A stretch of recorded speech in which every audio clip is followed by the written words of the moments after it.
My name is Josh Miller. I own Riverstone Kennels, and I've been training gun dogs for more than 16 years. I have field trialed, I've hunt tested, but at the end of the day, I'm a duck hunter. You might find that the duck in our Duck Dogs podcast is spelled uniquely. The UK stands for my British Labs. I love my British Labs. I love what they offer me, both as a part of my family and the high motor in the field. As you're going to find, I have some pretty special dogs. Follow along in our podcast series here as we talk about both in the field hunting and in the field training situations that will hopefully help you progress with your dog at home.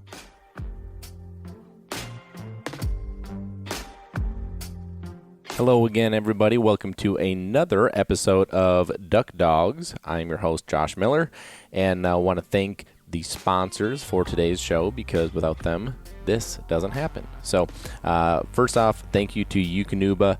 Eukanuba is a huge supporter of this podcast, and I personally feed Eukanuba Sport 3020. My dogs are on it all year round. This is the time of year I really see the benefits because we're going so hard, and they're continuing to have the great energy, the great weight. And for me, probably the biggest thing that I'm seeing right now is the recovery time. You know, my dogs are reloaded and ready to go. They don't need a couple days off after one of those big major hunts. And those big major hunts, they take a toll when we're going into, days, 70, to 100, in the year. And so I'm a big believer in it. Eukanuba Sport 3020. Go check them out if you're looking for a premium food to put your four-legged hunting partner on. Also, thank you to Sitka Gear. I've talked a lot about how much I wear it. I am basically living in my Sitka gear all the time, specifically the waders recently. If you guys can find them, they are absolutely worth it. Everybody asks that, are they worth it? Are they worth $1,000? They're absolutely worth it because of a number of reasons. But I have wore about every pair of waders that's out there. It is absolutely worth it. Go check them out, www.sitkagear.com. Also, thank you to Lucky Duck. My dogs are traveling all over right now in their Lucky Duck kennels, and the reason being, it is the safest way to travel.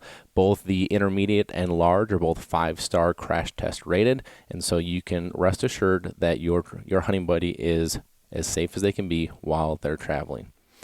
And last but not least, thank you to Gun Dog Supply. Gun Dog Supply is your one-stop shop to all of your hunting and training needs.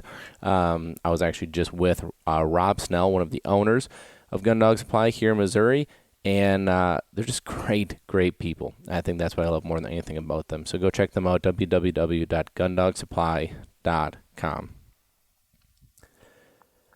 Well, thank you guys for joining me here again. I have one day. So I just got back from Missouri, and I'm heading out at probably 4 tomorrow morning. And it's just that time of year, just go. I'm leaving so I can go get one more trip in, get back for Christmas because my family time is incredibly important to me. And, this is a big hunt. I'm going to tell you what this hunt is about here in just a minute. It's really going to be a special hunt. And, I think you'll likely appreciate, the magnitude of this. So, first off, let's talk about Missouri. So I just got back from Missouri. So I love Missouri. I love Missouri for a lot of reasons. I love Missouri. One, fun fact, I was born in Missouri. Lived, the first short period of my life there before we moved around a few times before I ended up in Wisconsin. My family did as I was growing up. But I was born in Missouri. And so I think sentimentally, I've always kind of loved it for that. But Missouri is one of those states that I just think has a lot to offer. It has great turkey hunting in some areas. It is severely underrated for mature whitetail. It's one of my absolute favorite states to hunt. And it has great waterfowl hunting.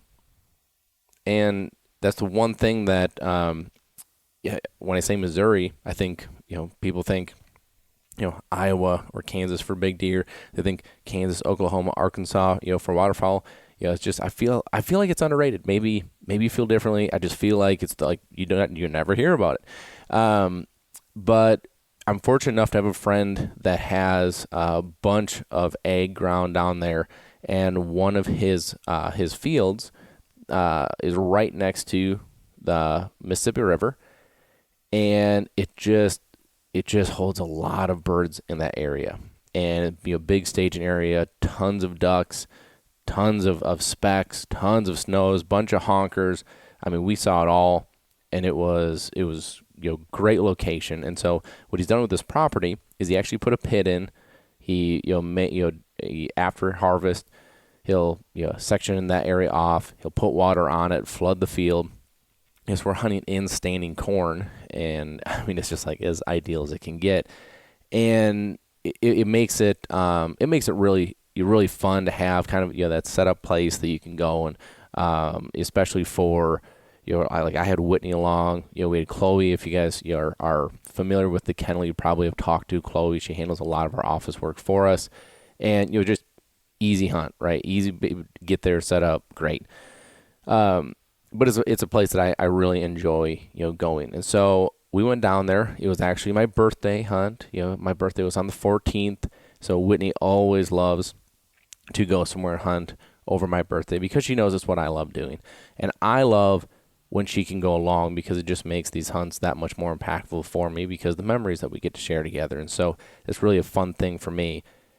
The hunting was subpar. The weather just did not cooperate with us. I mean, we got down there, it was 70 degrees every day. The birds were stale as could be. Oh my gosh, they were stale. I mean, we saw a lot of birds. We killed a decent amount of birds, but we did not smash by any stretch of the imagination. It was just these birds knew what was up. They knew that they had been shot at. They knew that where was safe. They knew where wasn't, and it was just very difficult. We had that early morning, we'd usually have a couple volleys. Then it'd be, kind of singles or maybe pairs here and there. It just wasn't a smash, but we had a blast. We loved the time together. And the two dogs that I brought, I talked a little bit about that I was going to be choosing, I think in the last episode, two dogs to go with me here and two dogs go with me on my next trip. And I went with Bud and Clyde on this trip. I'll tell you why. Bud, because Bud's just Whitney's favorite. Yeah, we're not supposed to have favorites, just like we're not supposed to have favorites of kids. I'm sure teachers are not supposed to have favorites of their students, but he just is. I mean, Whitney just loves that dog. And so because she was long, I wanted to bring him. And then I brought Clyde just because, he is my oldest dog. He's the one, he had a shoulder injury where he just jammed his shoulder a few years ago. And now I'm seeing after hunts, he's kind of limping, kind of favoring that shoulder a little bit. And so because the weather being warm, I wanted to take him rather than, my next trip, could potentially be single digits or, just add some extra, to that kind of, discomfort. And so I thought those two would be a great pair. They did a fantastic job. Great job honoring each other. Whitney actually handled Bud, which was so enjoyable for me to step back and watch, a dog be handled from a different perspective. And she smashed it. I mean, she did a great job with it. She was confident, blew her whistles at the right time, cast the right time. And what was really fun for me is watching because she was on the other end. We were in that pit, at least the first morning. And, watching Whit kind of combat the hurdles that we all talk about all the time, like, you're camouflaged, right? You're like in a pit, you blow a whistle, he turns around, he's at 70 yards, and he's looking around going, where are you? And you're given an overcast, you're level at ground level, like hard for him to see, right? So it was fun to watch, Whitney combat that and kind of climb out of the pit a little bit so she could give a cast, get over that cover. Fun to see, really fun to watch. I really, enjoyed it. But both dogs did great. Of course, I wish they would have had, more birds to pick up. But they had, plenty, and they had a great time, and I could not have been happier with them. So they got their hunts in. Brock and Strike are going to go with me on my next hunt. And in the meantime, since Whitney's not going on that, she's going to be at home. She's going to be upland hunting with Bracken. So the boys are definitely getting their rounds in. But I want to talk about this next hunt because this next hunt is very special to me. I hope it's going to be very special to me. But it's already special to me because of what it is and really why we're going. And so I'll tell you about that. So as you guys heard, Montana, was my next trip. And unfortunately, that, as of yesterday or 2 days ago, had to change. So one of my buddies out there that kind of helps set everything up. Like he's scouts for us early, tries to get permission. He has a lot of contacts, so he can get permission very easily if we find a field, something like that. And it just helps us so much because it's 15 hours out there, 15 hours back. So we're minimum that we have 2 days shot just traveling. And so if we have to spend 2-3 days scouting, it just adds up so fast where you're not hunting a whole lot. So he was going to take care of that, and he had a last thing come up, couldn't do it. Well, I still needed to hunt these days. And so what I'm doing is I'm redirecting. I'm going down to Arkansas. So here's why I had to hunt these days. So again, if you follow the kennel, if you follow me, personally on Instagram or Facebook, like Joey. Okay, so Joey is he's a really special kid. He came to work for me, I believe it's 4 years ago now. And when he first came to me, he doesn't come from an outdoors family. He had never shot a gun. He had never been around dogs, had zero interest in hunting. And tomorrow when we leave, we'll be leaving on Joey's first hunt. And I cannot tell you how excited this kid is about this. And so let me back up and kind of talk a little bit more about Joey, because Joey and I got very close. Like he is a little brother to me. We talk on a very regular basis. We talk after almost every one of his games, kind of talk about what he was doing. And I tend to be kind of that tough coach on him at times. But Joey, great athlete, 3-sport athlete in high school. He's a 2-sport athlete in college. He, as a freshman, he was over 1,000-yard receiver on his team. First team all conference. He will likely be an All-American. He's just as good, if not a better, basketball player. I mean, the kid's very, very talented. He's going to the same school that I went to. He's wearing the same number that I wore. So it's really special, for me. But anyways, we have a very special relationship because of a lot of these things. So Joey, this last year, he sent me a text out of nowhere, and he was like, "Hey," he's like, "I really think I want to try hunting." And I was like, "Oh, cool." I mean, I've never pushed this on him, never forced it on him. But I'm like, "Where'd this come from?"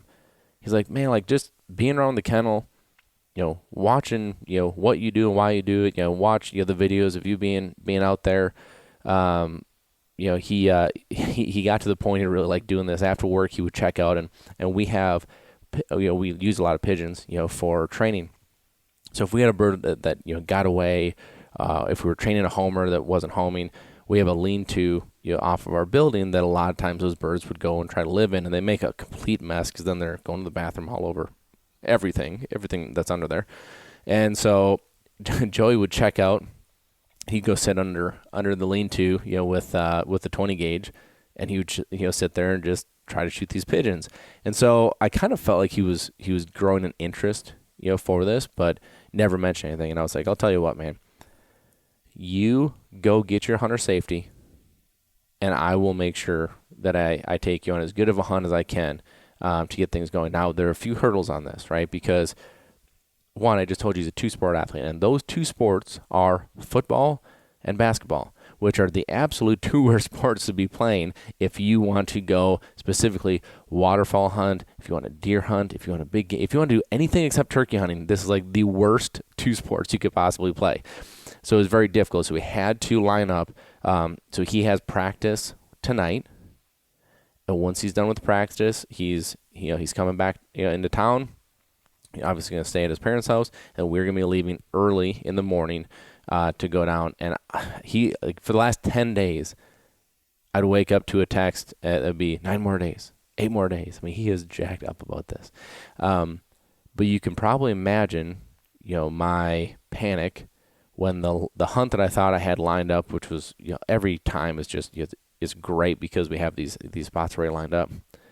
Now all of a sudden at the last second, I get a text that's like, "Hey, I can't make it work. We need to reschedule dates." And I'm like, I can't. He can't. This has happened, for me. Now, my buddy had a great reason, not at all upset about that, but it doesn't mean that, that my priorities change. I still need to get him on a good hunt. Now, here's the extra kicker. I'm in Missouri with no cell service and no Wi-Fi, which was amazing, by the way, to have 3 days or 4 days, whatever it was, of no Wi-Fi and no cell service.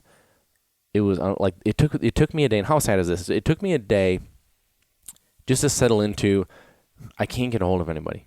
It's fine. Everything's gonna be fine. Just enjoy this. Just check out. Just leave your phone, in the bedroom, whatever it is. It took me a little while, which is sad. My liveliness, my living revolves around communication. So I think that's why it took me that little bit. But after that, it was fantastic. It was so great until I got that text that came through. So when I was out hunting, once in a while, I'd get one bar that would float in and out. So when I get one bar, I'd get like there's one time I got a bar come in and 58 text messages came through. Now, it was my birthday, so a lot of those were happy birthday texts. But it's like just every so often, then I can't send it because, of course, I'm opening stuff and then I lose that bar. And so it just made it very, very tough to try to change things at the last second. But got it done. Thank goodness I've got my camp in Arkansas. We're going to go down there. And here's my goal. My goal is to get him on a couple good duck hunts and a couple good spec hunts. And if I can do that, I think I'm going to hopefully create a new outdoorsman for the rest of his life. Here's why this is important to me. For the longest time, as I was building my business and I was looking at ways to give back, because I'm really big into that. I like putting back into the community which is giving to me. I struggled with how organizations or how companies were, quote unquote, getting new hunters involved, because I just didn't see how it was actually working.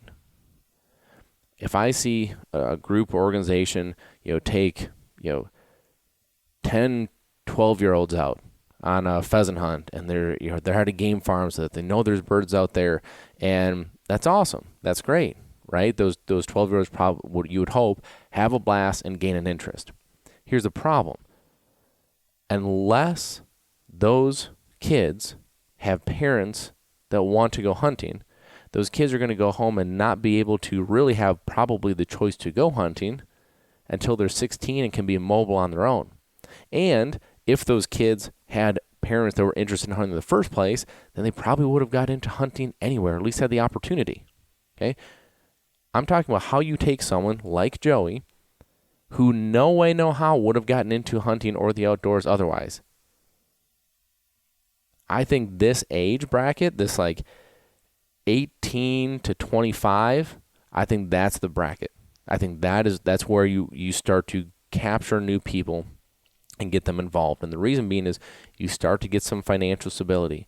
You are able to be mobile. You're more independent. You're trying to find who you are. There's a lot of things there that I think are really opportunistic when you're talking about getting new people involved in this.